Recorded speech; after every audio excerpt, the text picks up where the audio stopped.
Hello everyone, welcome to this month's property market report for Orgiva, Lanjaron, Lecrin Valley and the Alpujarras. Last month in Orgiva there were a total of 103 properties advertised for sale, however there were only actually 90 properties available because a number of them are multi-listed. The average price of these was €261,039. That equates to around €1,405 per square metre. However, in October, the average sale price was only €81,715 or €747 per square metre. With 41 properties with an asking price over €250,000 in Orgiva, this clearly shows that there is a shift in the type of properties that are selling more to the lower end of the market than the upper end of the market last month in Orgiva. In Lanjaron, there were 100 properties available for sale with an average price of €156,817 or €878 per square metre. The average selling price in October was €107,503 or €636 per square metre. So showing a similar reflection to Orgiva, where many of the properties that are selling are at the lower end of the price ranges at the moment, or in the low to medium range. It's the properties at the high end that are not currently selling. We'll come on to the reasons for that why in a moment. Looking at the valley, in Lecrin there were 31 properties available for sale with an average asking price of €156,000 or €878 per square metre. But property prices that sold in October were an average of €107,583 or €636 per square metre. So again, the trend in the Lecrin Valley is following, where low to medium price properties are selling quickly, whereas higher price properties are taking a little longer. But again, we'll look at this in some more detail in a moment.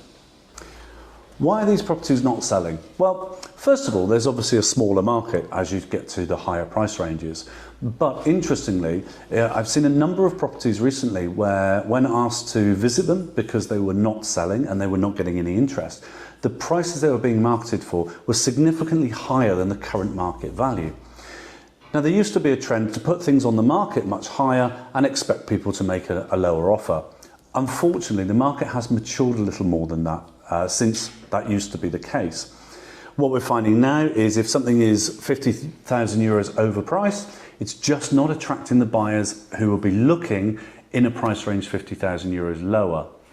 Bearing in mind many international buyers are used to markets where the difference between an asking price and a sale price is often as little as 3 to 5%, and in some cases over recent years, particularly in Northern Europe, the US, Canada and Australia, those markets, places have often gone over the asking price due to the high demand and the higher volume of turnover in those markets. Now, those markets are far more mature and very different to the property market in this area. However, many of the same rules still apply.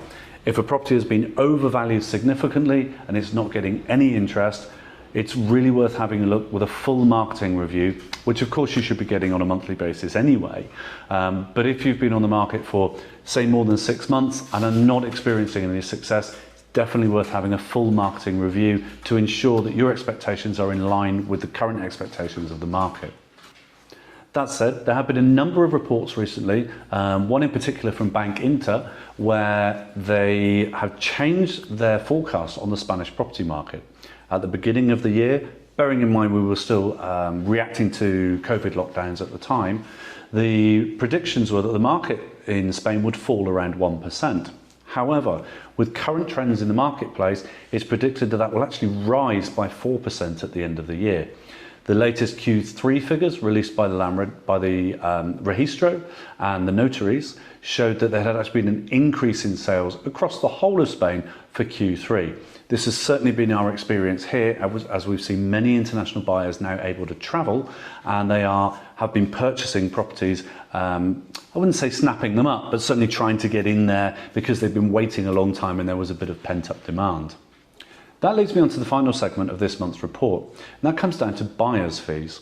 We've had several international buyers in the last month alone who have requested that they only wish to deal with ourselves in terms of looking for properties locally because we do not charge any buyers' fees.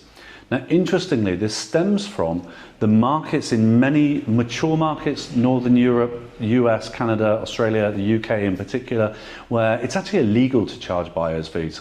And whilst it's not illegal in Spain, understandably, many buyers are a little confused as to why they should be paying a fee for the privilege of purchasing a home.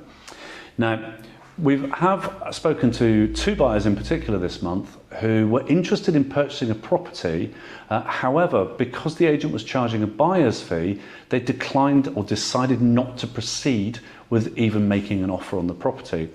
This is quite concerning because if you're selling a property and buyers are being put off because they have to pay extra fees that they wouldn't normally take into account, this does reduce your market quite considerably, and you could find that you are missing out.